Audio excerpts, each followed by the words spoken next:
Welcome back, my gardening friends. Well, it's time to do some maintenance on the fruit cage and the fruit bushes inside. I've had some issues with this netting catching on the wheelbarrow. This is pond netting, real good quality.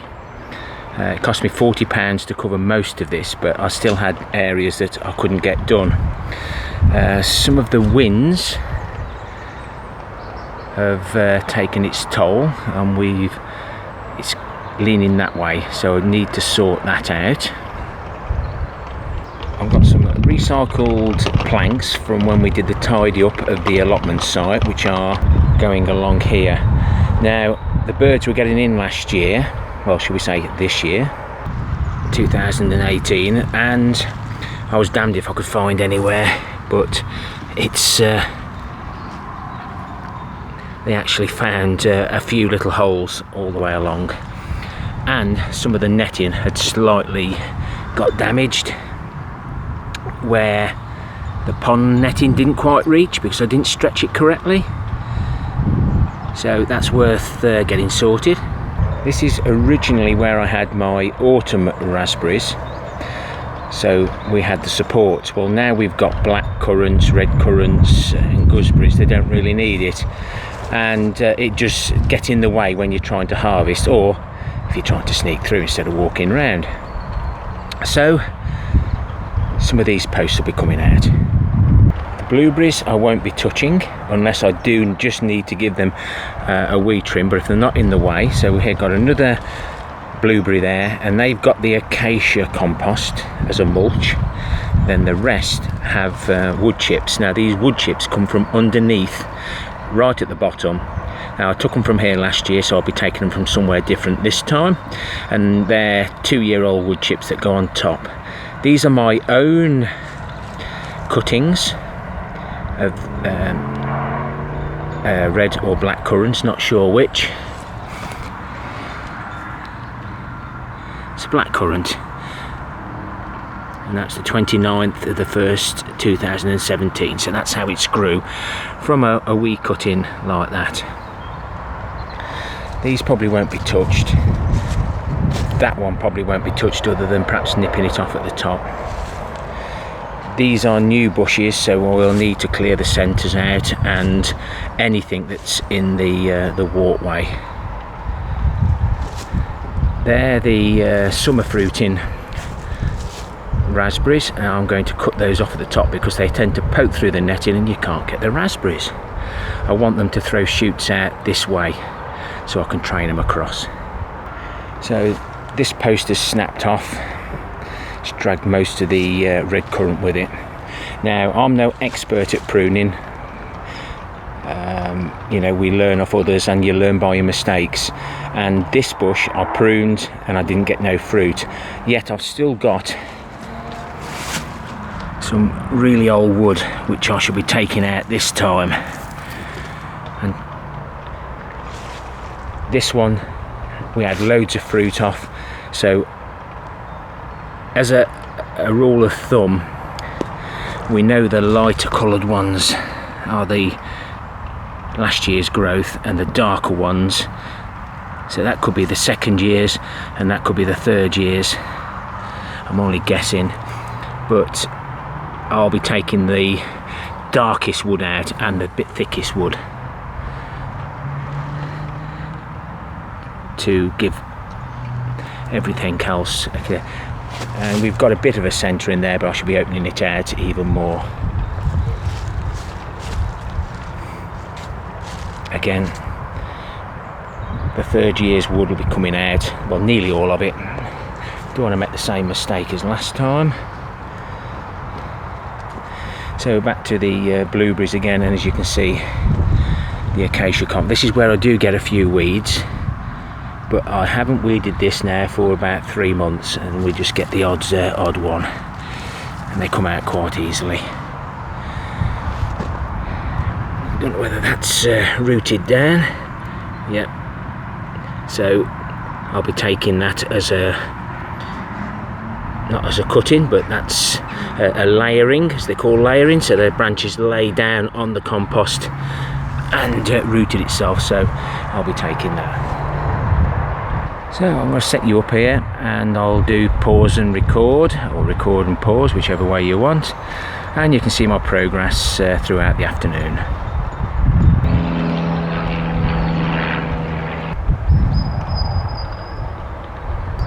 Well, that's all the wire and all the old posts out. Obviously, as you move along, you see issues, and I've now took all the wood from around there. It's moving about, so I need to put a support in that and some other bits. So I'll get that wood cleared and relocate the camera. Anybody that knows me, that I'm a bit of a tight git and I'll try and recycle where I can, but the only thing that I do buy a lot of, and that's decking screws. Now these have been in here now 4 years. They've come out nicely, even where the wood is quite rotten. You'll always find that you can get the decking screws out. Well worth paying out.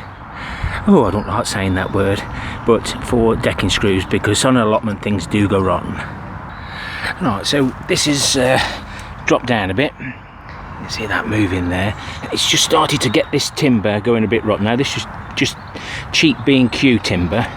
And on a lot of the other posts I've got some bits of slab or whatever underneath, and that just stops it from let's just see if it's upright. That's it. So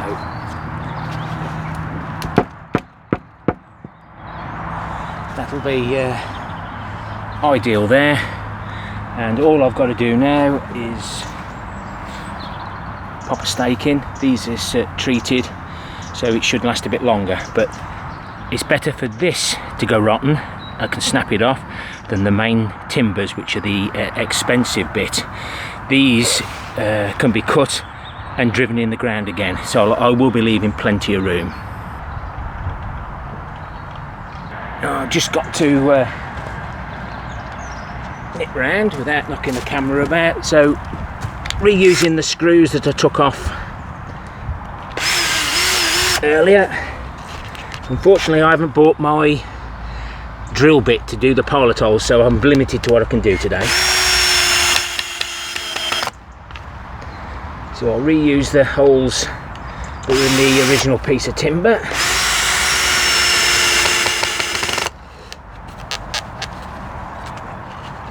That piece of wood can stay in. That can stay in there. And when I put the fresh wood chips back, I'll try not to let the wood chips touch the bottom. The post will dry out then. Still having to walk around, guys, so that's that one half done. I've got to do some more work to that, but I'll say I haven't got my screw. And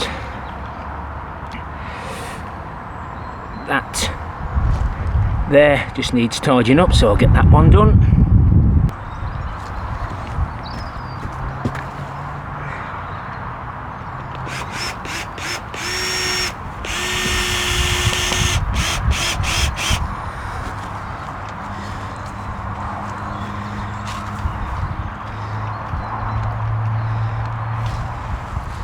Be nice to be able to get some more chips on here, makes it look so much better, and some fresh new ones along here. Get all these leaves scraped up, or just leave them where they are and bury them. There's a little job done. I can't do this today, but what I should do is drive a post in that direction, move everything across, and then screw through there. But without using a pilot drill, I'm wasting my time. So I can drive that one in today, and then just remember to get it screwed in. Now this is the bush that didn't fruit last year. Now I might just have to end up being quite brutal with this and taking out far too much again. But I thought by leaving this piece of old, maybe 4 or 5 year wood, perhaps tell by how many rings are on the inside, but I'm just going to hack at it and we'll start again. I was quite lucky this year. I actually made my 40-year service, and one of the things I got from the catalogue is a nice pruner there, lopper, which will add to some of the other things that I got as well. But yeah, it was quite nice to have a, sort of about £1,500, £2,000 worth of equipment. This one's sitting a bit low, so we'll have that one out. Basically, we're just looking for anything that's crossing. We'll take that one. You can get a little bit too much.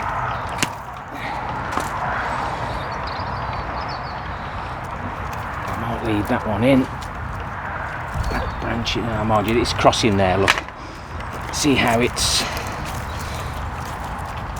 doing some damage there, so I think that one will come out.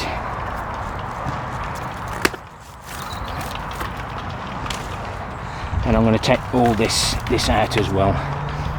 It's not going to knock it about, but never mind, it'll come back in a couple of years' time. Now I think I can actually take all of that. That'll get rid of that. I'll leave that in for now. We'll see what happens. Right, that's made it look a little bit better. Like I say, this is how I do it, not how you should do it. We'll see how we get on with that one this year now. But that's got rid of all the old wood. I'm going to have a go at this now. I'll bring you back when I've done all the pruning. Well, that's all those done. I'm conscious of the time as well. So now I'm just going to run through this now for my blog. So this is the second red currant in on the left hand side. I've taken some of this, I believe that's the one of the black currants. I've opened the middle up on that, but I haven't pruned much else. I don't walk down this side very often, so I may leave that. We'll see how it grows. I have took some off the blueberries. It's difficult to see. Took that off there. Some of it was going a little bit powdery and mildewy, so that's gone. Something similar to that, so I'm going to have to see how the old branches do compared to the new ones. So that's the second blueberry bush in on the left. Goosegog, very thorny goosegog. All the middle's been taken out, and I haven't touched this red gooseberry, which are like most of the red goosegogs. They're absolutely beautiful, they are. It's the only label I've got. As I've said, I've cut the summer fruiting ones down, sloped the cut, and picked a bud that's going in the direction that I want it. So they're all cut down now, and hopefully big stems they are. This one's coming out. If you're going to take a bush out, make sure you leave plenty of leverage. Some of the gooseberries that have rooted down. So that's the layering. Again, layering. That was lying on the floor. And this one was sat like that on the bush. And that bottom end is rooted on. So we've took the middle out, that one. And the middle on these. Now a lot of these, the gooseberries grow on the shoots that are at the lowest, so I am leaving the low branches. Those are the red ones as well, same variety. Middle's all opened up. Just noticed that one, but that's not affecting much. I haven't done a great deal with these other than a little bit of side pruning. These were put in very recently, in the last couple of years, so that's staying. These three are all the same, and some of the old wood that hasn't got any growth on, just give them a tug. If they snap off, then we know they're good. The rest have really got some nice buds on. So into the fruit cage, first blueberry on the right. Done nothing to that, done nothing to this one, and these are my own, and I haven't touched these this time. We'll see if we get anything off them this year. This will be they'll be the third year, so we should get something off those. And the rhubarb crowns, we've got 1, 2, 3, 4, 5, 6, 7, 8, 9 rhubarb crowns there. Remember, those are the ones that I overwintered out of the ground, and then picked the best bits and put there. Then the rest went on to plot 1, and the surplus went into the buckets. As soon as I get some wood chips, I'll get all this sorted. Nothing's hurting now, everything's pruned up. I might get the acacia compost in there, but there again it looks a lot better when I do it all in one go, and it looks a really nice place to be. Thanks for watching. Please comment, please give your advice on this blog. That way other people will learn from mistakes that we've made, especially me. I'm full of them. But the comments are the main part of this blog. This is where we learn absolutely loads from. Till next time, my friends, ta-ra for now.